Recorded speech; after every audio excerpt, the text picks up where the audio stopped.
Dear students, welcome to our second lecture on random networks, and in this network we are going to talk about evolution of random networks and discuss certain terminologies and regimes that these random networks exhibit. We will also talk about a very important concept of largest component in the network and giant component as characterized by Erosion Trainee in their classical work in 1959, and we will also talk about when this giant component becomes fully connected component, that is, every node is now connected to each other through one or more network distance, but you can go from one node to another by hopping from one component to another into this entire system. Before we go into discussions, let us have a quick revision of the party that we talked about. That is, n individual nodes came in and they would form an edge between a pair with a probability of p. Now the boundary conditions would be, if p equal to 0, average degree of each node would be equal to 0. That would mean all nodes are isolated. And in this case, size of the largest component would be equal to the node itself, and possibility of finding a given node in a largest component would be simply 1 upon n, and if n is very large, this number would approach to 0. And the second extrema is that probability of connecting a pair of nodes is equal to 1. That means this would form a complete graph that everybody knows everybody and would look something like this particular network.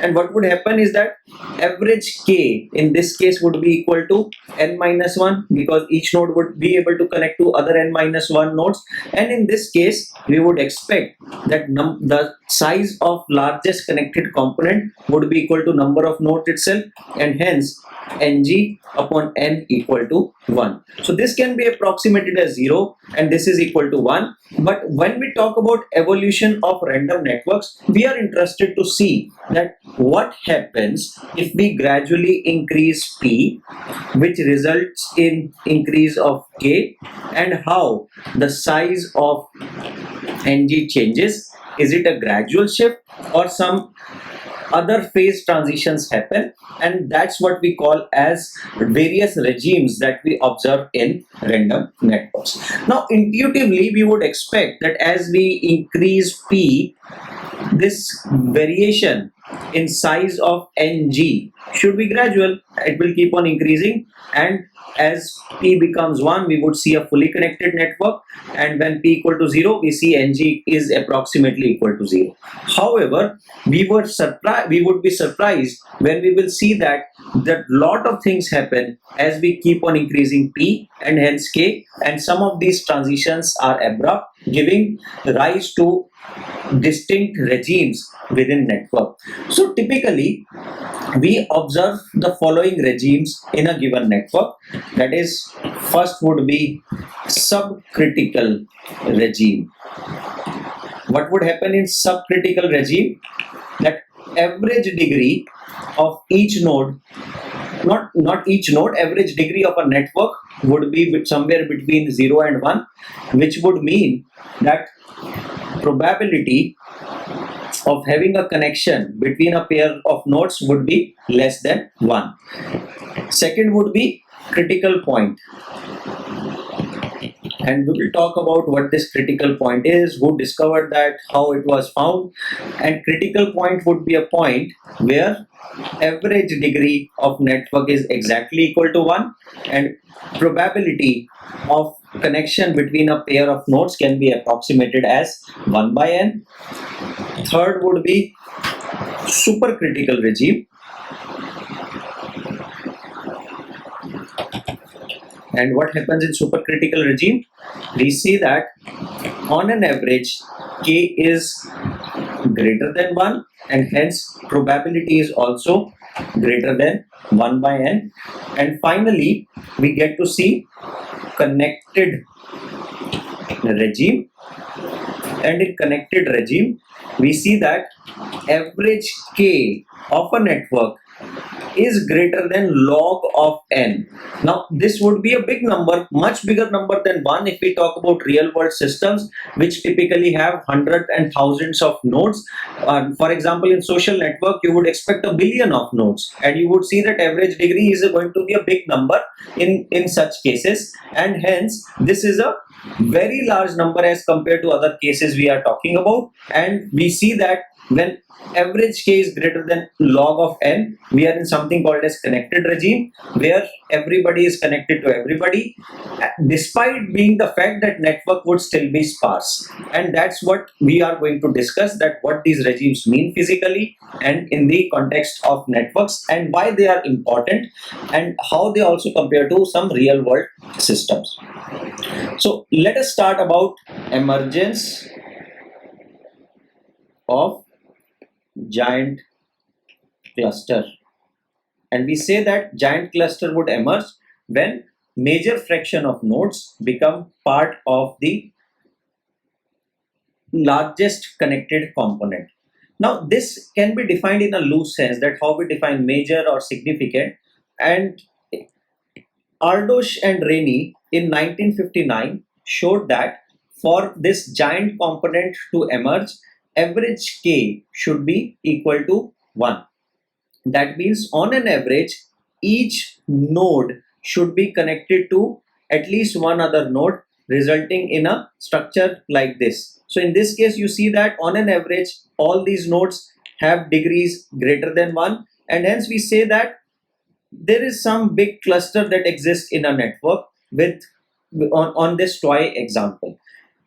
Now, if we translate this average k to probability, we can say that PC is equal to 1 upon n minus 1, or it is approximately 1 upon n. Now, what this result means physically, it means that for a very large network, even a smaller p is sufficient for emergence of this giant cluster, which seems counterintuitive, but based on their analysis and results from percolation theory, they were able to show that these random networks exhibit something called as transition point, which is also observed in many physical systems, such as in magnetism phenomena, or in case of phase transition from liquid to ice, or ice to steam, and so on.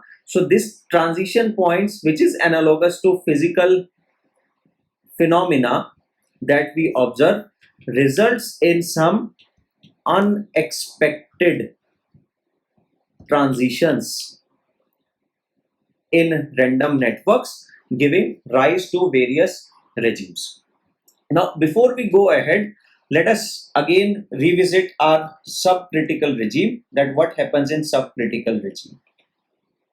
In subcritical regime, we said that average k is less than 1, and it was shown that when average k is less than 1, size of largest connected cluster grows as a function of log of n. We will not go into the detail or rigorous mathematical proof of it, because we want to get an empirical intuition, so that we can, when we go to emergence of real world networks, we have some background to compare them with the emergence of random networks, and say whether our networks are random in nature or they have some different emergence characteristics. But the point here is that we say that when network is in subcritical regime, or average k is less than 1, number of nodes in largest connected cluster would be proportional to log of n, and we can say that ng upon n would also be log of n upon n.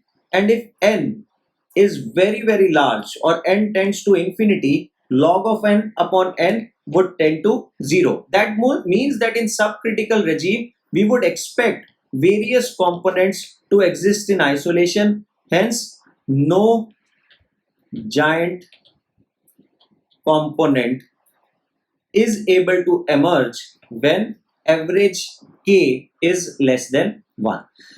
Now, Ardosh and Trainee, as I mentioned, showed that when average k becomes equal to 1, we see a dramatic shift, or there is a phase transition that takes place, because in when average k equal to 1, it can be shown that ng is proportional to n to the power 2 by 3, and hence ng grows much faster comparatively to the log n. However, still it is not comparable to the network size, because if you look at ng upon n for case of critical point,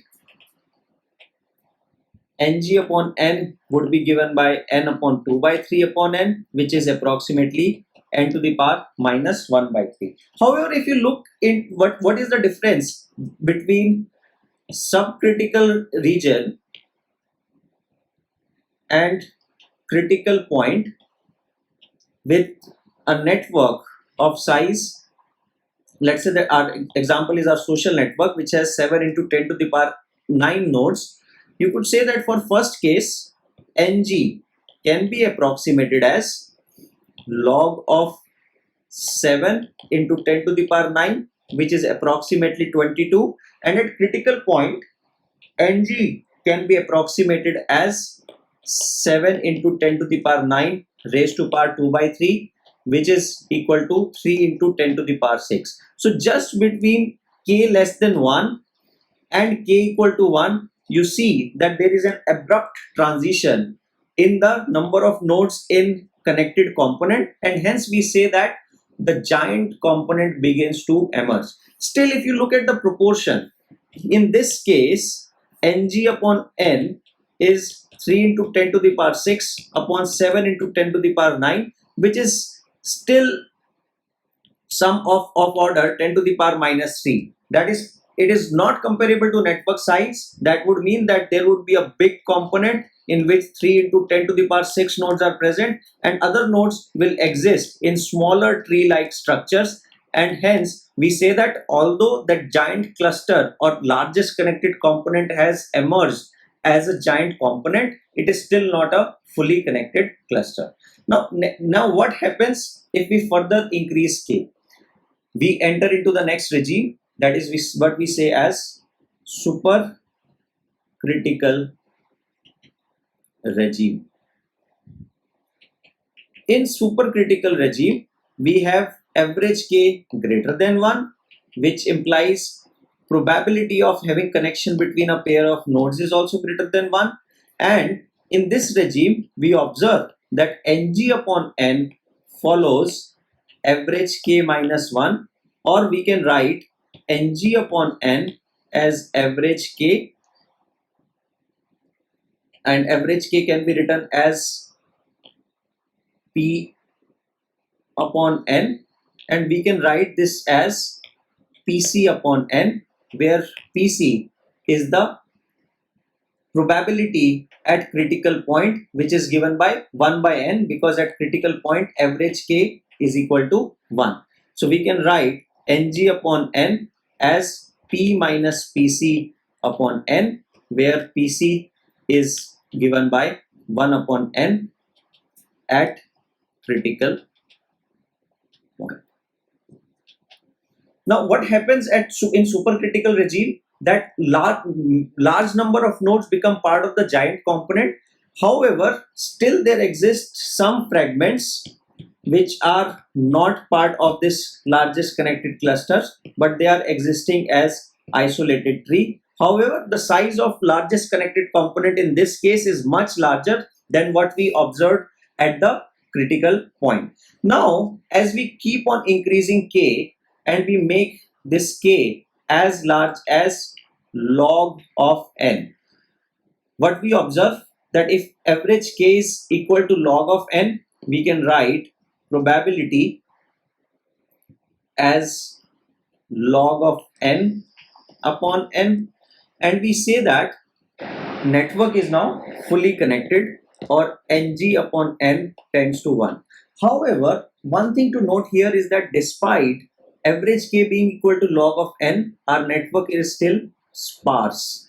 That is, ei upon n into n minus 1 upon 2. If we work it out, if we know average k, we can always calculate the expected number of links, which would be average k times n into 2. So if we plug in this value here, we say average k upon n by 2 into n minus 1 times 2.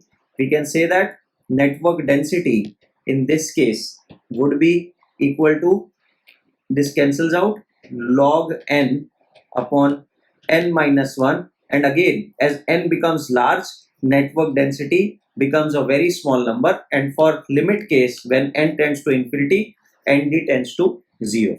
So this means that when we go, so the intuition that we wanted to get from this particular discussion is that random network does not evolve linearly as average k is increased. So intuitively we may think, okay, as we keep on increasing k from 0, we'll keep on increasing the size of largest connected cluster, but this intuition does not hold true, because we see that for average k less than 1, the size of largest connected component almost tends to 0.